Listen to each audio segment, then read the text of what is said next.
उस आदमी ने अभी अभी $2 की ठंडी कोक की बोतल खरीदी थी। उसने मुड़कर देखा तो उसका छात्र नल का पानी पी रहा था।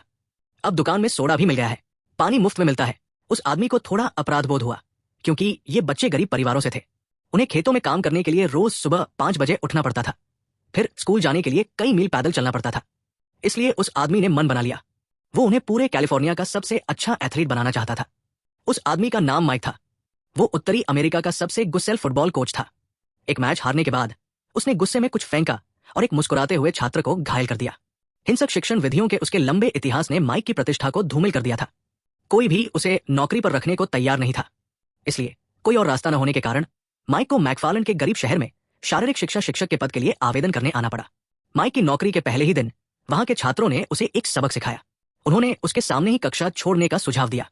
यहाँ ज्यादातर छात्र मैक्सिकन प्रवासी थे। उनके परिवार पीढ़ियों से किसान रहे हैं। जब तक बच्चे खेती के काम में मदद करने के लिए समय पर घर आते थे, उनके माता पिता उनसे कोई शैक्षणिक अपेक्षाएं नहीं रखते थे। इस माहौल का मतलब था कि अगर माइक अपने गुस्से पर काबू रखता है तो वो सेवानिवृत्ति तक यहां रह सकता है।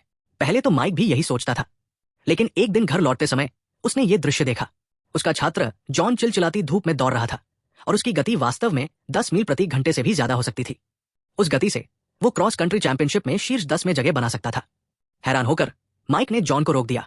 वो पूछना चाहता था कि उसने ये कैसे किया। मुझे नहीं पता कि इस कार का स्पीडोमीटर सही है या नहीं। ये एक पुरानी कार है, लेकिन अगर ऐसा है तो आप लगभग 12 मील प्रति घंटे की रफ्तार से दौड़ रहे हैं। आप सिर्फ 5 मिनट में 1 मील दौड़ते हैं, तो आप हमेशा इतनी तेज दौड़ते हैं। मेरे पास कार ठीक से नहीं है। ज्यादातर लोगों को सिर्फ अपने पैरों पर निर्भर रहकर ही ये प्रदर्शन हासिल करना पड़ता है।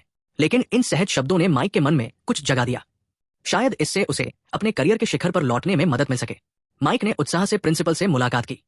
उन्होंने स्कूल के लिए एक क्रॉस कंट्री टीम बनाने की इच्छा जताई।